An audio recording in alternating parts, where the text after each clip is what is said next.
Bonjour à tous et bienvenue dans cette nouvelle vidéo. Aujourd'hui, je vais vous donner 4 conseils pour mieux gérer la souffrance psychologique provoquée par la Covid. Mais avant ça, n'oubliez pas d'aller vous abonner à ma chaîne pour plus de contenu gratuit. Malheureusement, la Covid a provoqué énormément de dégâts psychologiques. Nous les psychologues en ce moment, on reçoit énormément de demandes d'adolescents, de jeunes adultes, mais parfois aussi de personnes âgées. Cela fait maintenant 2 ans que nous combattons contre un virus que nous ne connaissions pas. Donc forcément, cela provoque des dégâts psychologiques. Mais ce n'est pas seulement la maladie qui provoque ces dégâts, c'est aussi tout ce qu'il y a autour de cette maladie. Toutes les contraintes, tout ce que nous avons dû apprendre. Alors aujourd'hui, je vais vous donner 4 conseils qui vont vous aider justement à sortir de ces souffrances psychologiques ou à aider vos adolescents ou les jeunes adultes à en sortir. Alors la plupart des jeunes adultes ou des adolescents que je reçois ont le sentiment d'avoir perdu 2 ans. C'est-à-dire qu'ils ont l'impression de ne rien avoir appris pendant ces 2 ans. Donc il y a un sentiment un peu de vide. J'ai envie de vous dire que c'est faux.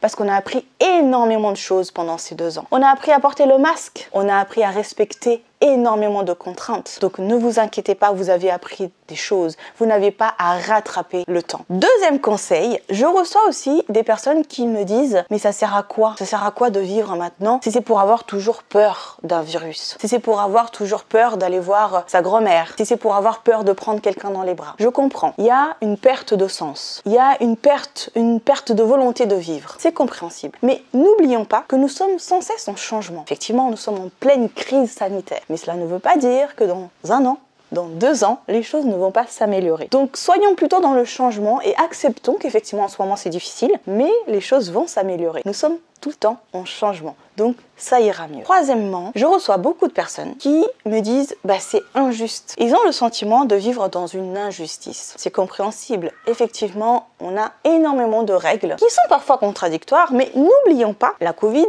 est quelque chose de nouveau. Donc le gouvernement aussi, les médecins aussi, nous les psychologues aussi, on est en train d'apprendre. Donc il ne faut pas vivre cette injustice, mais plutôt prendre un peu de recul et se dire que tout le monde est en train d'apprendre à gérer cette crise. Même si pour vous c'est un peu injuste et que vous avez l'impression de ne pas comprendre ce qui se passe, c'est normal parce que nous sommes tous un petit peu dans le flou. Et ce n'est pas grave, on est en train d'apprendre tous ensemble. On est un peu tous dans le même bateau. Quatrièmement, je reçois beaucoup de personnes aussi qui sont en manque de motivation, qui ne retrouvent plus le moteur, surtout des étudiants qui ont choisi de faire un bac professionnel dans le secteur touristique, dans le secteur de la restauration, de l'hôtellerie. C'est compréhensible parce que effectivement la crise a particulièrement impacté ces secteurs. Mais comme je disais tout à l'heure, n'oublions pas que les choses changent tout le temps. Donc oui, c'est difficile aujourd'hui, mais ne vous inquiétez pas, les choses vont s'améliorer forcément. Ayez confiance en l'être humain, ayez confiance en la capacité de résilience. Vous aussi, vous avez cette capacité de résilience. Peut-être qu'au début, il faut se forcer un petit peu pour retrouver un peu cette flamme, cette force pour pouvoir se mettre à l'action. C'est normal, mais forcez